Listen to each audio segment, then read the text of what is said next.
Let's move on to the next spot on the card. 4:30 p.m. Eastern. Las Vegas Raiders 5-5, 2-2 on the road at Dallas Cowboys 7-3, 4-1 at home. AT&T Stadium in Arlington, Texas.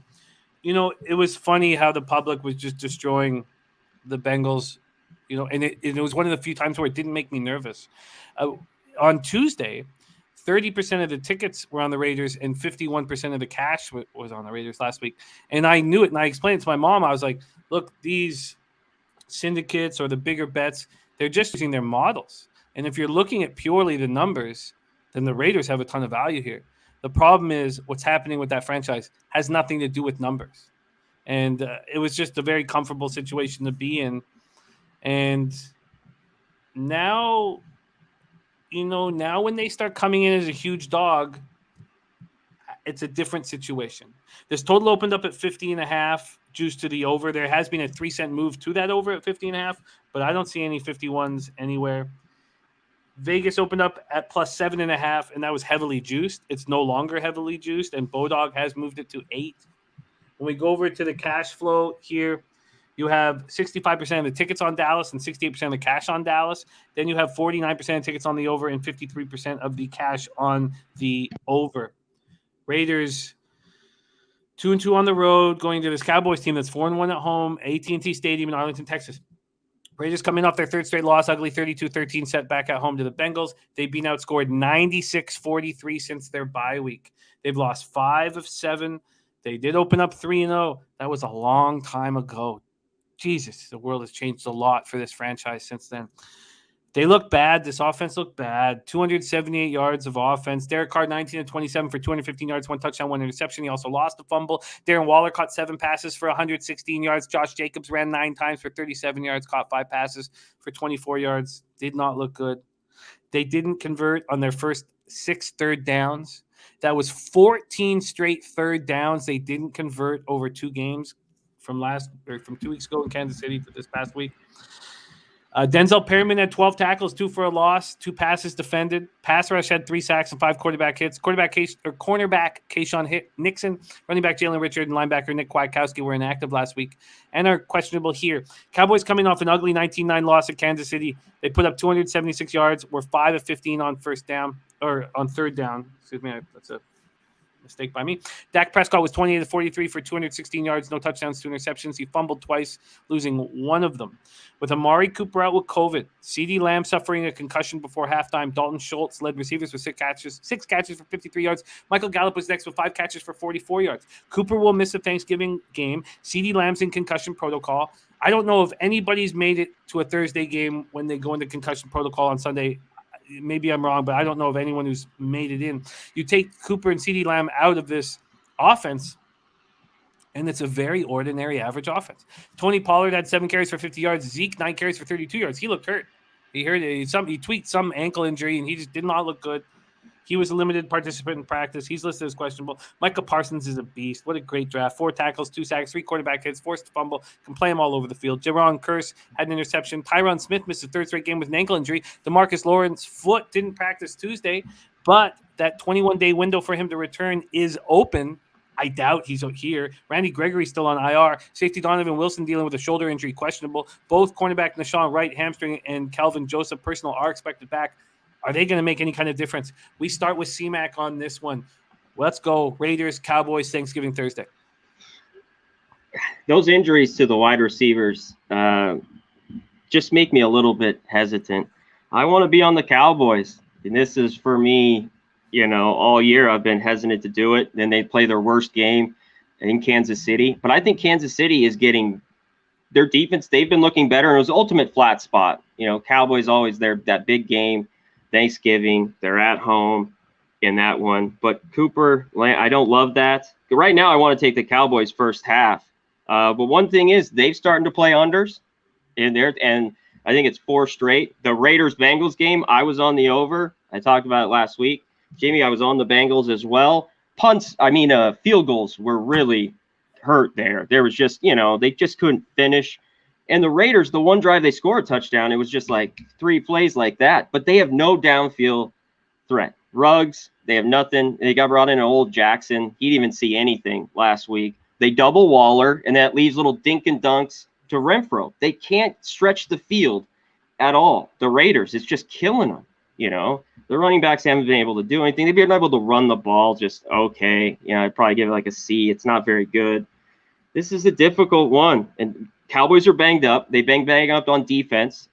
But they've been opportunistic. They've gotten a lot of picks, a lot of turnovers. You talk about Lawrence and that D-line being injured there. But I still think they can be thrown on. It's just the Raiders, I'm not really loving what they're doing. I think it's caught up to them. The Ruggs, it's like they played well, and now it's just hit a wall. And we've seen the Raiders anyways, dealing with all this shit or not. The last 5 years, they've gotten out to a few of these 4-1, 4-2 records, and then they lose 4 or 5 straight. They're screwed. They end up 8-8, 7-9. For this one, I'd look at Elliott, another one, props. Mixon ran all over the Raiders. That defense, I thought, played pretty good to hold those field goals early on. And then they just burned out and, got gashed late in the fourth quarter, Jimmy. And then that's when all the points came, kind of, in that 45 points. So, yeah, because initially I want to think, Cowboys can blow this out. This game could get over. Maybe this at 50.5 is too low. But I'm yo-yoing here, and this is the NFL. And that's why it's not easy to consistently win from week to week. But like the injuries to the wide receivers are the biggest thing. Right now, I want to take the Cowboys. I want to take them early. But it just seems like a flat. Raiders lose again at home. Now they go Thanksgiving. But that's my lean in this game. And I also look at the props. I don't know what it will be, the Elliott props. Both running backs for the Cowboys. I think they'll be able to run on the Raiders here all day long. After that breakdown, and we'll see what happens when Babano breaks it down, I think that the under is in play. I think the under is in play. If we think that this is an ordinary offense, and also Birdie saying that it looks like Tyron Smith is going to be back in, personally, I don't think Demarcus Lawrence is going to be back in. Just from what I've read, I don't think he's going to be back in. But if Birdie thinks Tyron Smith is going to be back in, then maybe they can run the ball with ease. The Raiders are having a very difficult time putting together any offense. The Raiders are still going to show effort. That's what Bisaccia is showing us. So I think this under is in play. And I can understand everybody wanting the Cowboys. This is a different situation with the Raiders now being huge dogs with everything that's happened with them than being a pick-em or favorite. So let's see what Babano has to say here. Raiders, Cowboys. A great breakdown, C-Mac. Babano, take it away. Yeah, there's a lot to unpack here with this game. There's no doubt about that. This, first of all, when it comes to mind, the first thing I saw in this game was it's a Dallas spot. And we have seen Dallas play good off a loss this year. They lost to Tampa on the first game of the year, bounced back, beat the Chargers. They had another loss after that. Just recently against Denver, what happened? They bounced back and they crushed Atlanta. We have seen this team respond after a bad game. And you see all the quotes from McCarthy and Prescott and everybody after that Kansas City. And there's not a happy team, with that performance against Kansas City. It's a Dallas spot all the way. And for the Las Vegas Raiders, you got to wonder where this team's at. And you've got to wonder if this team is just going to absolutely crash and burn the rest of the season. There's very real potential for that. This is a team that's gone from 5-2 to 5-5, and they've had to deal with a lot of emotional baggage this year. The John Gruden stuff earlier this year, the Henry Ruggs, car accident incident, which, I'm sure shook the locker room. And not only that, but him not being on the field has made that wide receiving core and that passing game look much easier to defend for opposing teams. You just don't have that same speed. You take out Hunter Renfrow. Brian Edwards is dropping ball passes left and right. You double team Darren Waller at the tight end spot. What do you have, other than that for the Raiders? If you're not going to be able to find those guys open routinely, and that's been Derek Carr's issue. He can't find them open routinely. There's not that speed receiver anymore to take the top off the defense, to make the safety commit down the field. And as a result, guess what? Derek Carr is making more mistakes now. He did it against the Giants. He did it again last week against the Browns. It's because nobody's getting open down the field for this team. And now also, that's 2 weeks in a row from what I've seen with this Raiders team in both of these recent games, especially last week against the Bengals. You got to wonder if Rich Bisaccia is the kind of coach you trust to have his team ready to go on a short week, going on the road on a Thanksgiving Thursday, because that's 2 weeks in a row. His team's had their ass kicked coming out of halftime.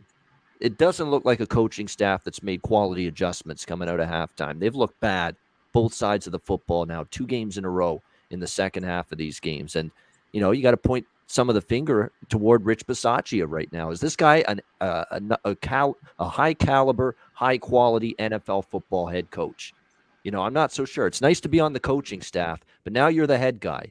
Do you have it in you to get the job done? I'm not so sure about that. And he's not a coach I trust here in this particular spot. So, yes, for me, it's Dallas or pass, you guys. I want no part of this Raiders team. I think the warning signs are there. I think the red flags are all over the place right now. This team's about to maybe crash and burn and just completely fall apart. And look, what did the Raiders do last year after a strong start? Oh, yeah, they fell apart. What did they do 2 years ago after a strong start? Oh, yeah, they fell apart in the second half of the season. We've seen evidence of this happening before to this Raiders team. So why should we expect all of a sudden maybe things to change here? I think this team is definitely, for me, they're a bet against team, plain and simple. So can I lay the points with Dallas? Jimmy mentioned it already. This is a banged-up football team. Lamb, Cooper, both of those guys are not going to play. There's no way Lamb's coming back from concussion protocol to play on a Thursday afternoon. That is just not going to happen. The good news is for the Cowboys is Tyron Smith, the left tackle. It looks like he's going to be back, and that's significant because, look, Dak Prescott was just completely annihilated by Kansas City's defensive front. Chris Jones was in his grill that entire game on Sunday, and Tyron Smith's absence on the field was a very big part of that. The defensive injuries, it's not just the offense. Jarwin, the tight end's out. You mentioned Lawrence. You mentioned Randy Gregory, another key part of that defensive front. Neville Gallimore, our fellow countryman for Jimmy and I. They're all out, for this Cowboys team. So there are a lot of injuries right now, and we cannot avoid talking about, or at least we've got to bring this up as part of the handicap, the long-term problems for the Dallas Cowboys as home favorites on Thanksgiving. 1-9 against the spread. The last 10 tries, laying points at home on Thanksgiving. Ouch. So that is a tough track record. Oh, last year they got their asses kicked by Washington on Thanksgiving. 2 years ago, Buffalo went into Dallas on Thanksgiving and handed it to this Cowboys team. So at the end of the day, it's Dallas or pass. What I've done is I've put Dallas in a 2-team money line parlay with a team that we're going to talk about next, the Buffalo Bills, because I really think both those teams win, but I'm not in a rush to lay significant or at least moderate points with either one. So Dallas is part of a parlay for me, but I'm staying off laying the touchdown 7.5, which is where the market is right now. I'm going to move on this under 50.5 when the show ends. I completely agree with you guys on the Cowboys or pass, and I think I would prefer to pass. I've always thought of Bisaccia as sort of a yes man, and that's probably not fair because I don't really know, but I've always thought he was just a guy that was well-liked and wasn't like, a methodical football mind. It was going to take you to the next level. And so was he going to be ready on the Thursday? I don't know. I've got the Babano moneyline parlay set here with Cowboys on the first leg. We'll hear about that second leg in a second. C-Mac, is there anything that you would like to make official here? No, but I'm going to look at some of these props, and I will make official. Maybe later I will text you because I'm busy doing all this. Real quick, Gallups back. Schultz, who are they going to throw the ball to? There's not many guys. I know it's next man up They'd for like the Cowboys. It to be Cedric Wilson, you guys, but he was dropping passes left and right against the Chiefs last week. They'd love for him to be that third option to step up, especially in light of all the injuries. But he had a rough game. He's going to have to be better here. Yeah. Fuck, man. Western Michigan first half, too fucking easy, baby. First half full game. Ball State. You fucking kidding me? I'm going to lose my shit here. I'm going to freak out. Let's try and stay focused, but it's hard to stay focused when I got this cash coming in. Let's get out of this one-bedroom apartment in Parkdale, baby. I don't know how you could bet Northern Illinois tonight with the fact they clinched that MAC championship game. But I screwed up. So last year in the bowl season, I took advantage of all of these situations, the best I've ever done in my life. And then in the CFL in the last 2 weeks, I didn't because I'm on this big winning streak in the CFL. And I was like pensive and afraid. And I was like, I'm not taking advantage. I'm not. And then today I was like, fuck this. We know two teams aren't trying. We know that. So let's get fucking paid and stop being uncomfortable because there's nothing up for grabs. Take the money when it's being offered to you. Yep. That's a great point. With you. And look, everybody and their brother Everybody and their brother last week knew that Saskatchewan and Edmonton were in brutal spots in the CFL last week, and look what happened. All right. Sorry.